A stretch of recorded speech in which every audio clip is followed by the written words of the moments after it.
Daniel, Shadrach, Meshach, ils ont décidé d'honorer Dieu. Ça, c'est la première chose. Et la deuxième chose, sur le Bible, le combat spirituel, c'est un signe que quelque chose va naître dans votre vie. Le combat spirituel. C'est un signe que quelque chose va naître, ou quelque chose va naître. Quelque chose est en train de se former. Mais tu as une complication dans la vie, à se relâcher. Ah, il y a une semaine de prière, on a clair. Tiens bon, roi, Azuma Kanisa ko élevé yo. Le roi, Azuma Kanisa ko élevé Daniel. Azuma Kanisa ko placé comme chef de la savesse Ratapoana. Et ces gens-là, ils ont compris. Oui, ils ont compris. Mon étoile na yo. Et là, comment ils ça là. Mais faiblesse, c'est pas te belé. Ceux qui ont prié, les choses se compliquent. Ils se relâchent. Alors que combat spirituel, ils ont douleur d'enfantement. Oh, ils ont un miracle. Et là, comment ils ça la fin na yo. Et l'ennemi a compris. Alingi ya ça là pour que au relâché, au avorté, au sans. Non non. Mbaloyo ko simba miracle non na kombo na Yesu. Mbaloyo ko simba miracle non na kombo na Yesu. Loba bien amen. C'est pourquoi mes frères et sœurs, second moni les choses se compliquent. Ça va d'autres mabe. Ma camozo se complique. Lance-toi dans la pièce, c'est-à-dire quelque chose va naître dans votre vie. Parce que le combat spirituel entoure toujours la naissance d'un miracle. Souveraineté parfois opportunité en forme de combat. Mais derrière ce combat-là, c'est caché un miracle. Mais celui qui tient bon, il y en a bien celui qui persévérera jusqu'à la fin. Pas celui qui persévérera quelques jours. Mais il faut persévérer jusqu'à la fin pour toucher le miracle. Là. Amen. Daniel Zanewana, mais ces gens-là, ils ont compris. Et pas si Nabi Sozaranine. L'ennemi a compris des choses que toi-même tu n'as pas compris. L'ennemi a compris, na liro makamozo kende, et voilà, Mouto a reçu tel miracle. L'ennemi a compris, mais il y a le concerné au comprendre. Pourquoi ces gens-là, ils ont haï Daniel? Parce qu'ils ont compris qu'il va placer Daniel dans la bango. Oui, mais tout le monde, ils ont ça ma vie, parce qu'ils ont compris que la famille, ils ont la lumière. La famille n'a pas les sels de la terre.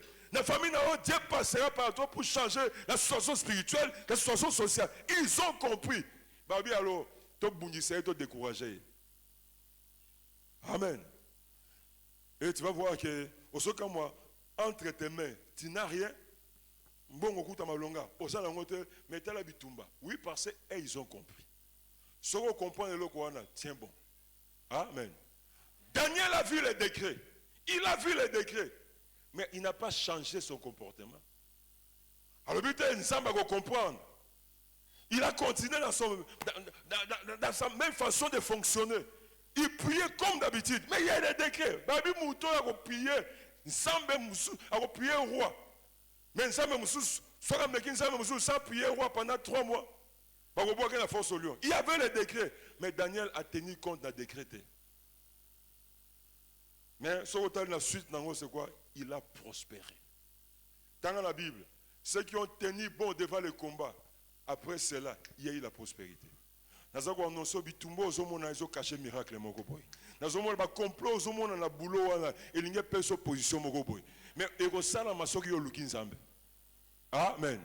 Et puis, au moment où nous témoigner. Témoignage qui est précédé par un combat. Amen. L'Éternel guérit. Pour l'Éternel guérit, il faut bien l'être.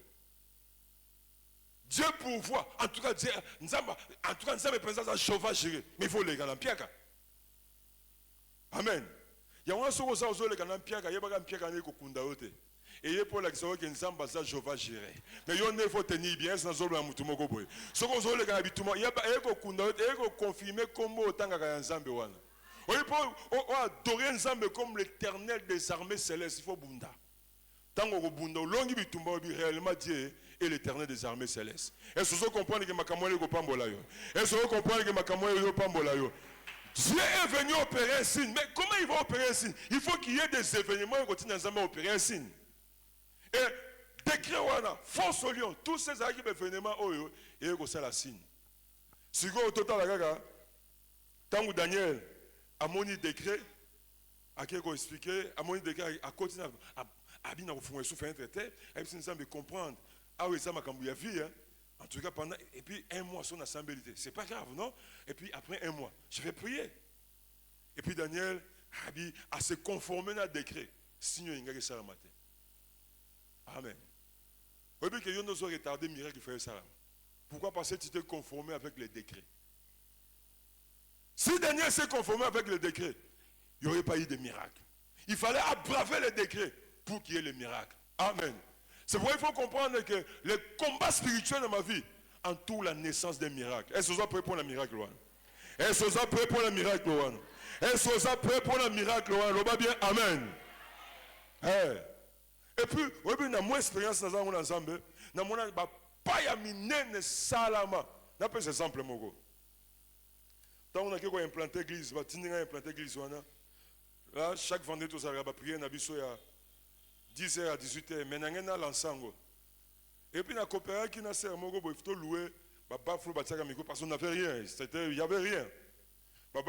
Micro. Alors, il y a un annoncé, il dimanche, mais on a dit vendredi, on a prié, et puis on a relancé, parce qu'on n'avait presque, on n'avait rien. Donc, lui, moi, quitte Nabiso, et puis, Nabi nous reçoit Bafle. Nabi Nassé, oh, Baloua qui a envoyé. J'ai dit Naboutou. Il y a ça là, de 10h à 18h sans micro. Nasi Batou, vous avez dit que Moutou a souffrir. 10h à 18h. Nasi Batou, vous avez dit que vous avez poids, ils ont ma croix et à boiter, mais bendé. Donc chacun a fait son commentaire. Mais à la fin là, dans une colère sainte, prends cette résolution. L'église ne fonctionnait jamais avec de l'allocation. Bon décider vos sombres. C'est ce que Dieu voulait. Parce que ce jour-là, dans la salle qui n'a pas fait l'allocation, on a créé l'habitude de Mogoboy. Donc on a loué. On a compte dans la paresse Mogoboy sans acheter. Mais il fallait avoir brisement. Il fallait se compliquer pour maintenant avoir résolution à bien. Et comme je n'ai pas annulé la prière, je n'ai pas dit, bon, en tout cas, tu vois un peu avec l'âge, tout ça. Non, j'ai fait la prière dès 10h à 18h. Et puis je n'ai pas montré à ces gens-là que j'étais déçu, quoique intérieurement, j'étais choqué, comme ébranlé, mais j'ai tenu bon. Mais à la fin, là, nous avons ma petite conviction. Et la semaine qui est venue, tout de suite, maman Bensima. Amen. Oh, ils ont ça dans la vie, nous, et ils comprennent bon là. Oh, le bas bien, amen. Regardez, nous sommes bonga pour ma finga bango. Hein? Ma finga osa zoba. Ah bien, bon, nous avons tanga. Il fallait pas finir pour tanga. Parce qu'il y a ça, pour tanga, il faut pas finir. Oh, vous voyez pas, attendez-moi. Zamba est plus très bien. Il faut. Et l'autre peut motiver et réveiller. C'est pourquoi si on a un homme et une femme spirituelle, nous sommes là. Et sont qui se pensent en bas. On retire bénéfice. Alors, va bien, amen. On va bien, amen. Quand je regarde l'église, de la manière que ça évolue aujourd'hui, dans le bâtiment solo, ils ne peuvent pas passer la difficulté au croire. Mais c'est Dieu qui a voulu pour que tout fonctionne avec location. Location. Parce que location, ça va compliqué. Amen. Ça, c'est la deuxième. La troisième chose, restez ferme dans ce que vous avez commencé à croire. Celui qui veut voir Dieu opérer un signe à sa faveur, il doit rester ferme dans ce qu'il a commencé à croire. Ne change pas de conviction à cause de mi pépé, à cause des vents. Au lieu qu'une église, on croit que Nzamba ko personne libala, reste, même si bané zolek. Reste ferme dans ce que tu as commencé à croire. Amen. Oui, parce que toi, ta foi sera éprouvée. Hein? Ta foi sera éprouvée. C'est ça la Bible. au côté de l'église, au lieu qui m'atteint, au lieu qui au sentier, en tout cas, je crois, bientôt là, Dieu va me bénir. Reste dans ce que tu as commencé à croire. Même si les vents souffrent, même si on sentit que apparemment ma camarade fonctionne, reste dans ce que tu as commencé à croire. Aujourd'hui, dans l'histoire de Daniel, on voit nulle part où Daniel change de conviction. Daniel était à Babylone, il dit, quoi que nous avons été vaincus dans le combat, mais le Dieu d'Israël reste le grand Dieu. Quoi que ce qui se passe, le Dieu d'Israël reste le grand Dieu. Il est resté dans cette conviction, malgré l'échec à Bitumba. Reste dans ce que tu as commencé à croire. Oui, nous sommes là, à combien de personnes à la porte, mon peuple, mon gobo. Ah, est-ce que ça reste dans ce que tu as commencé à croire. N'est-ce frère, mon gobo, on va apporter des professeurs, des étudiants, chacun donne son sujet de prière. Alors, frère, on a dit, il faut que je n'ai payé, frère. Alors, je prie pour que dans 2-3 semaines, nous allons payer $200. Alors les autres, Amen, on va payer. Lundi, on a une semaine qui va coûter une semaine, mais ce soir, on a $1. Prier. Semaine qui va coûter lundi, on a $1. Tu sais, sur une semaine, Moko. Si on nous prier, Seigneur, attends 50. Si on qui descend, attends 50, Seigneur. Reste dans ce que tu as commencé à croire.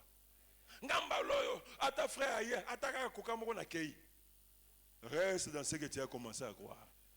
Est-ce que tu as besoin de opérer un signe à ta faveur? Sois ferme dans ce que tu as commencé à croire. Au côté que tu crois au miracle, reste dans ce que tu as commencé à croire. Même si tu vas donner ça contraire, aujourd'hui, Seigneur, je reste dans ce que j'ai commencé à croire. Ceux qui espèrent en toi ne seront jamais confondus. Même si mon espérance commence par la confusion, mais ce qui est si, mon espérance ne se terminera pas par la confusion.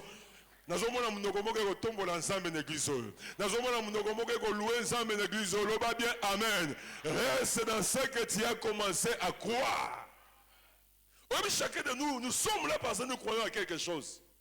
Et restons dans ce que nous avons commencé à croire. Nalo on a moni nzambe, Dieu honore la foi.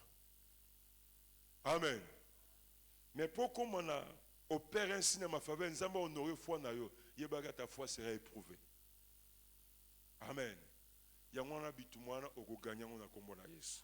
Est-ce que quoi que oganye bitumbana? Mama okuganye bitumbawana. Est-ce que mutuma zo quoi que oganye bitumbana? Okuganya ngona kombo na Yesu. Loba bien amen.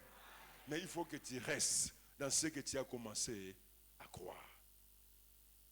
Daniel n'a pas changé. Au moment même, sont allés Daniel, Meshach, Shadrach, les 4 personnes oyo nzamba tsebango à part. Ils sont les bandits. Mais les 4 personnes, avant que Bazala honoré, ils sont passés par les épreuves. Bangono sont passés à Babylone. Épreuve à Liboso. Il y a interprétation des songes. Ça, c'était facile. Après, oh, pour ma passage, nous sommes passés, le roi a fait un songe. Alors, en tout cas, on a terminé le songe dans la salité. Parce que, si on a bien terminé, on peut faire une explication à l'Okuta. Alors, prenez pas l'explication, c'est la solo, et puis on peut faire explication. Alors, il semble que ça la différence. Et Daniel est allé interroger le vrai Dieu. Après ses songes, après ses explications, après c'est le roi. Roi, épreuve, mais c'est une épreuve simple. Mais après un moment, il y a 4 bassins à Babylone. Les autres, on n'en parle même pas. Épreuve, il y a fournaise. Même Daniel est à Babylone. Mais je me dis, mais dans l'épreuve, il y a fournaise. Daniel est à Yoab. Il y a Meshach, Shadrach, Abednego. Il y a Daniel. Il y a force au lion. Meshach, Shadrach, Abednego, il y a Babylone. Il y a épreuve dans Bangote. Il y a Daniel. Oh, on est à Yo. Amen. Il ne faut pas le dire. Oh, sauf que nous vivons, ma camarade, nous vivons, ma camarade, vivre. Oh, on est à Yo. Il y a ça, oh, on a. Il y a ça, on est à Yo. Oh, vraiment, ce qu'on vivre, ma camarade, nous vivons, ma camarade, vivre. Oh, on a. Bisous, tous à Babylone. Mais tant qu'il y a fournaise ardente, et il y a pour la bâtiment ça. Shadrach, Meshach, Abednego. Tant qu'on peut y a force au lieu, et il y a pour la Daniel. Mais bon, on s'en a. Nous sommes assez équilibrés. Nous avons les gars 2 fois ça, nous avons tourné. Oh, l'on va bien, amen. Ah, l'on va bien, amen. Mais au long on a combo na Jésus Christ. Est-ce que quelqu'un croit qu'à long peut voir na combo na Jésus Christ? Je déclare au long on a combo na Jésus Christ. Et la dernière chose pour prier, nous devons croire qu'en Jésus-Christ, votre cas est différent. Tu dois croire, vous devez croire qu'en Jésus-Christ, mon cas est différent. Si réellement, vous avez une expérience personnelle avec Jésus-Christ, ton cas est différent. Mon cas est différent. Parce que à ta bosa bilongi moko, bosa ba kombo moko mais spirituellement différent c'est salami déjà. Est-ce que dans un bazan d'église? Est-ce que dans un bazan d'église? Est-ce que descendant d'Abraham bazan d'église? Est-ce que bateau armée céleste c'est ça qu'on accompagné bazan d'église? Est-ce que bateau bazan un programme ensemble bazan d'église? Ah betato mon cas est différent. Mon cas est différent. Oye kundaka tata ne ko kunda yote ko bangaka te oye akendaka na 74 akendaka na 74 na ndenge na ye yoko kende na ba 112 ans. Oh, je t'annonce que ton cas est différent. Amen. Oye sukisa bango ko sukisa yote. Oye batu wana ba décider ba ba ki force au lion ba mona ba via ba to suka na force au lion ba mona ba famille ko suka na force au lion. Oye ki ndoki wana mona ndenge esukisa batu wana mais kindoka tant que ça qui calcule na calcul na bango eloko moko échappa ki bango ya ba fils d'Abraham ya bana nzambe est-ce que bana banzambe bazalia oh ba tia batu na nzungu mais yo ko za na nzungu wana te ton cas est différent. Oui, bah toi, tant que le roi va insister, le roi a décret de manière à ce que ceux qui boivent qui montent la force au lion destiné sur lui. Mais c'est que ces gens-là ne savaient pas qu'il y a des gens comme des Daniel. Ils ont une relation dans Zambé. Ceux qui font ce lien, ceux qui sont ma famille, ceux qui sont aidés. Il faut ce lien comme ma force, il y a témoignage. Il faut ce lien comme ma force, il y a miracle. Et c'est toi dans une église. Oh papa, n'a pas fait la sécurité. Il y a beaucoup la sécurité. Il y a beaucoup la vieillesse au nom de Jésus-Christ. Oh la famille n'a pas besoin. Si quelqu'un est en Christ, il est devenu une nouvelle création. Même si tu portes le même nom, même si tu as le même visage, mais spirituellement, ton cas est devenu différent. Osaïa oye kunda bango ko kunda yote oye sukisa bango ko sukisa yote oye boma bango ko boma yote ton cas est différent. Amen. C'est pourquoi quand on perd un signe à ma faveur, ça dit mon cas est différent. Quand tu as malade d'attention dans dengue bango biso quand on est différent parce que le problème il y a bonne santé dans ba futa. Ah ba futa et le père a accepté ce prix là. Donc on a besoin de guérison parce qu'il va foutre déjà. Est-ce que croire qu'il va recevoir un signe de guérison, miracle de guérison? Pourquoi? Parce que Yesu là, dans la mission, a tenu papa. Pour que maladie, et en a dernier mot, ils font la salanie. Père Alobi accepte d'être blessé. Alors Jésus-Christ vient. Bible lobi sautal na hébreu balobi c'est lui qui maintient toutes choses même tant Maria me marié sur la liboum c'est Jésus qui maintenait Marie bizarre parce que c'est lui la parole de Dieu il maintient toutes choses même soldat na tanga zo na marteau a bêté na loboko Jésus-Christ c'est lui qui donne la force à ce soldat. Blesse-moi pour que mon frère soit guéri. Pour que malade ekundaka tata na ekunda yote. Pour que malade ebomaka famille eboma yote. Pour que sugi sabango sugi saote. Et sozo kwa na makamna zoloba. Et puis il a dit, non seulement ça, à tout niveau, mais pour que bateau, bobo les en a dernier mot, la fin de mon je dois faire quoi? Tu dois accepter d'être crucifié. Accepter. Yesu afuta. Yesu afuta. Ton cas est différent. Est-ce qu'on dit que mon cas est différent?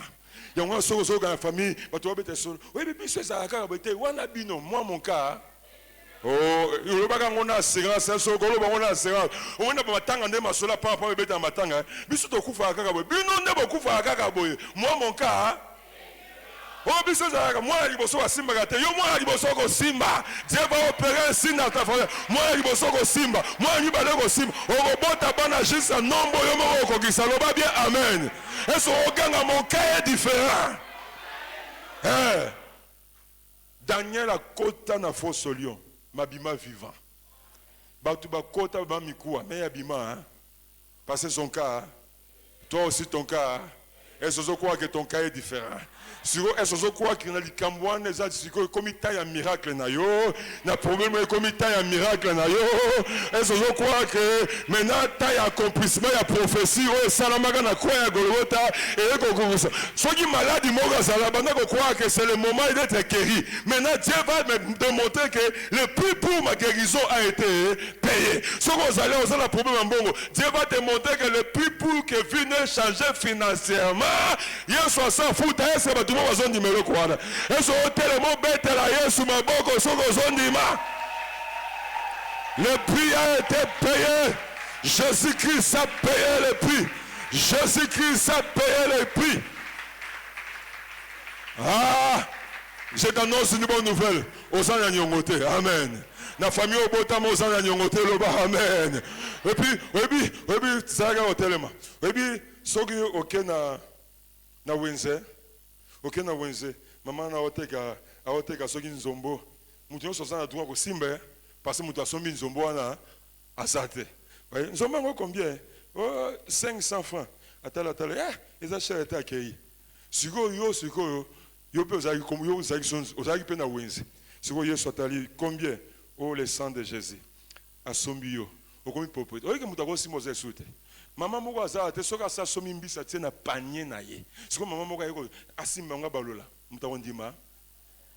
Parce que ça déjà propriété à Yesu Masia. Ba somba yo. Est-ce que je crois que ba somba yo? Ah, nzamba la kisao ka somba yo. Nzamba la kisao ka somba santé na yo. Ala kisao ka somba ba poche na yo. Ala kisao ka somba destiné na yo. Ala kisao ke oye lia tata na yo ko lia yo te. Oye kunda ba koko na ko kunda yo te. Yo za ese ba Daniel bazan église yo. Ese o sala makelela bato bazo croire. Ozo croire na miracle. Ozo croire na miracle. Ozo betela Yesu maboko ozo ganga yo. Ozo croire na miracle. Ozo croire. Alléluia. Tout le monde que ce que zali banda ko pambola nzambe. Banda ko pambola nzambe parce que tant na ya miracle ko gobi nzambe. Na zo pambola parce que tant na nga ya miracle ko ki. O eza semaine ya miracle. Ce que précise tellement semaine parce que tu as décidé de me visiter. Parce que tu as pambola d'abord, pambola, c'est ça à la fois. Pambola Ozaki na problème de santé, pambola nzambe. Oui, je crois. Maintenant là, tant na nga miracle la santé koki, tant na nga miracle la finance. Un signe.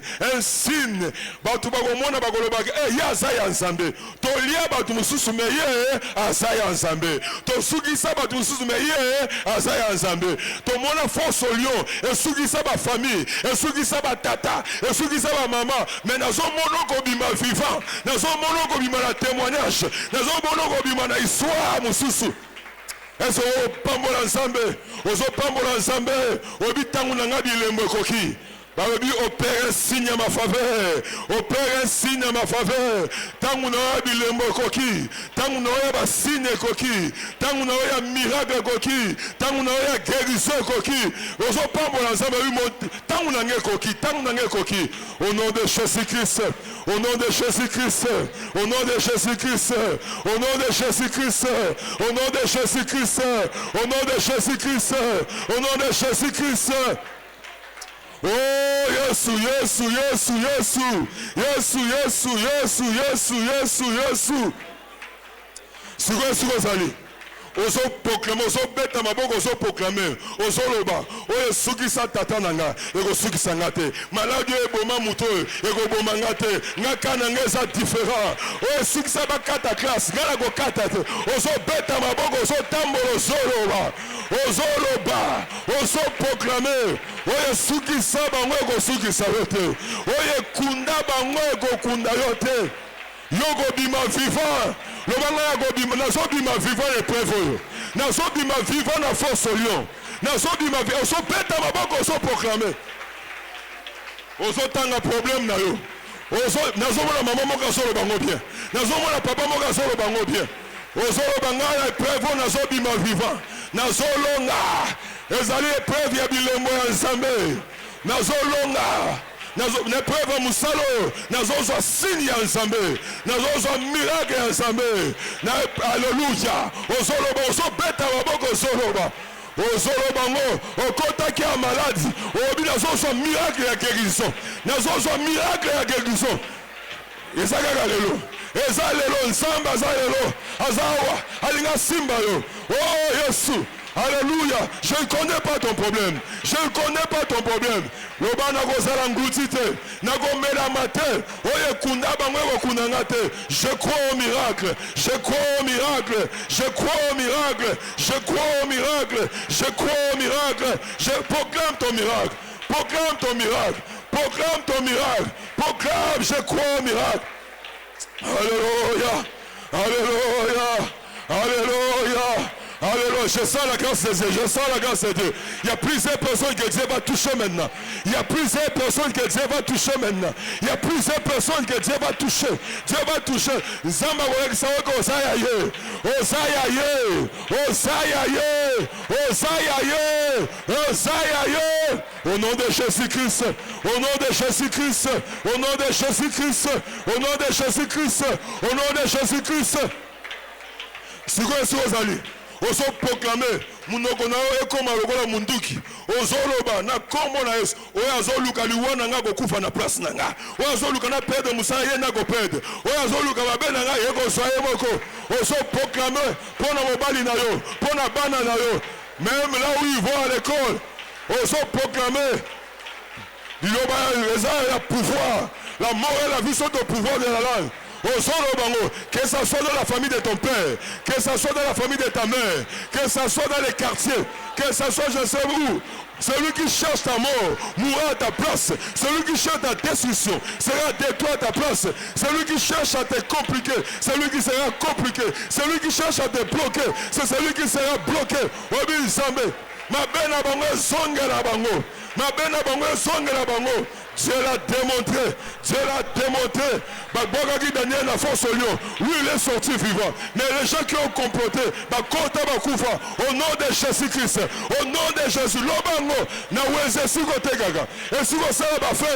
c'est lui qui cherche ton malheur et soyez moko. C'est lui qui cherche ta destruction, qu'il soit détruit lui-même. C'est lui qui cherche à te compliquer, qu'il se complique lui-même. Au nom de Jésus, au nom de Jésus, au nom de Jésus, au nom de Jésus. Au nom de Jésus, au nom de Jésus.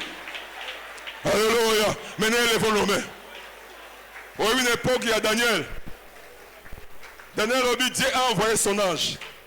Mais puis, dans une époque, Dieu a envoyé le Saint-Esprit. Le Saint-Esprit, il y a Simbanga. Alléluia. Il y a faire tourner les choses à mon avantage.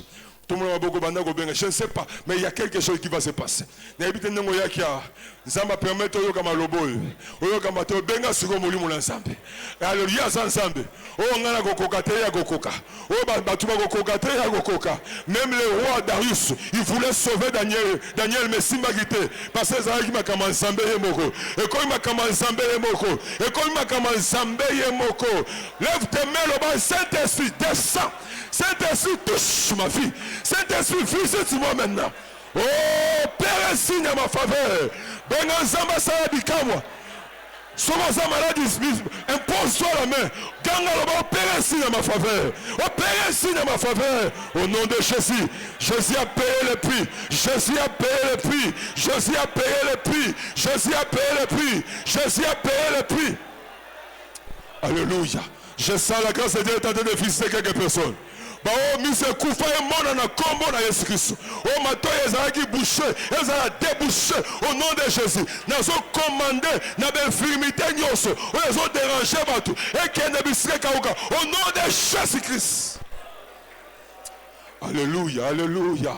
Saint-Esprit, Saint-Esprit, Saint-Esprit, Saint-Esprit, Saint-Esprit, Saint-Esprit, Saint-Esprit, ceux qui aiment maintenant c'est un temps de visitation.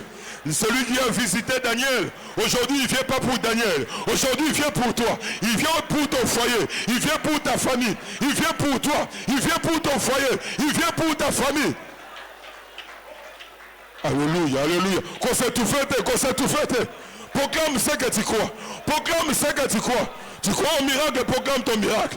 Proclame un miracle à Moussala Nayo. Dossier en Abagobenga. Là où tu as déposé le dossier, Dieu va opérer un signe à ta faveur. Maintenant là, reçois ton miracle. Reçois ton miracle. Reçois la visitation. Reçois la visitation. Toi qui as décidé d'honorer Dieu, reçois ta visitation. Ouh, Seigneur. Seigneur. Alléluia, alléluia, alléluia, alléluia. Oh Seigneur, quand toi tu envoies, tu donnes l'onction sans mesure. La Bible dit celui que Dieu envoie, Dieu lui donne l'onction sans mesure. Seigneur, je me suis là debout avec ton mandat. Je suis là debout avec ton mandat. Et je proclame maintenant les miracles, les bénédictions attachées à cette parole. Sois libéré maintenant. Les miracles, les bénédictions, les délivrances attachées à cette parole. Se mettent en marche maintenant. Oh, nous sommes connus. En son miracle, en son visitation, en sa touche. Oh, Dieu de Daniel. Seigneur, maintenant c'est mon tour. Maintenant c'est le tour de ce papa. Maintenant c'est le tour de cette maman. Papa tourne un coquille. Maman tourne au père au témoigner coquille. Oyokipe mingi. Et comme il t'a mon agoloba. Reçois ton miracle. Alléluia.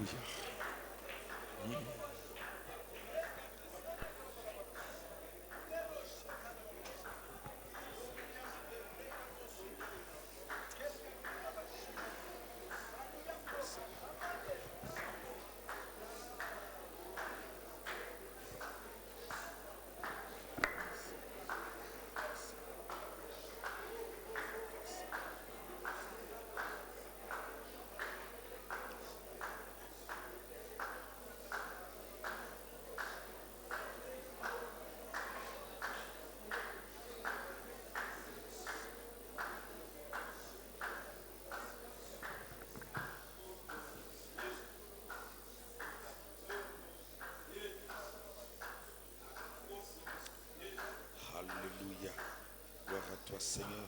Oui, to kobondela yambo to sukisa moko no moka kobondela asenga na Saint-Esprit.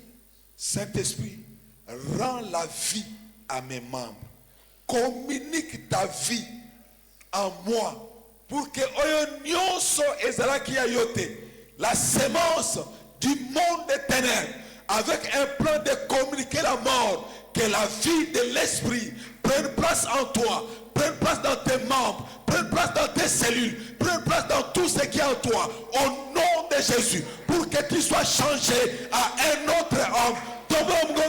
Bon de l'ensemble, et que mon moyen au centre, et kota, et soit esika, katikati na yo, na tete moko no moko, ya oya yo, cher Saint-Esprit.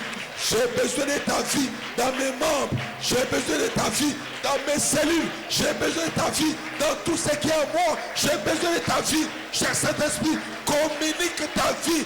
Communique la vie de l'esprit. Rends la vie de l'esprit en chacun de moi. Dans tout ce que nous sommes appelés à accomplir. Dans tout ce que je suis appelé à faire. La vie de l'esprit. La vie de l'esprit. La vie de l'esprit en moi, la vie de l'esprit dans ma vie, la vie de l'esprit dans mon travail, la vie de l'esprit dans mon ministère, la vie de l'esprit dans tout ce que je fais, la vie de l'esprit dans ma famille, la vie de l'esprit au nom de Jésus-Christ. Au nom puissant de Jésus-Christ. Gloire et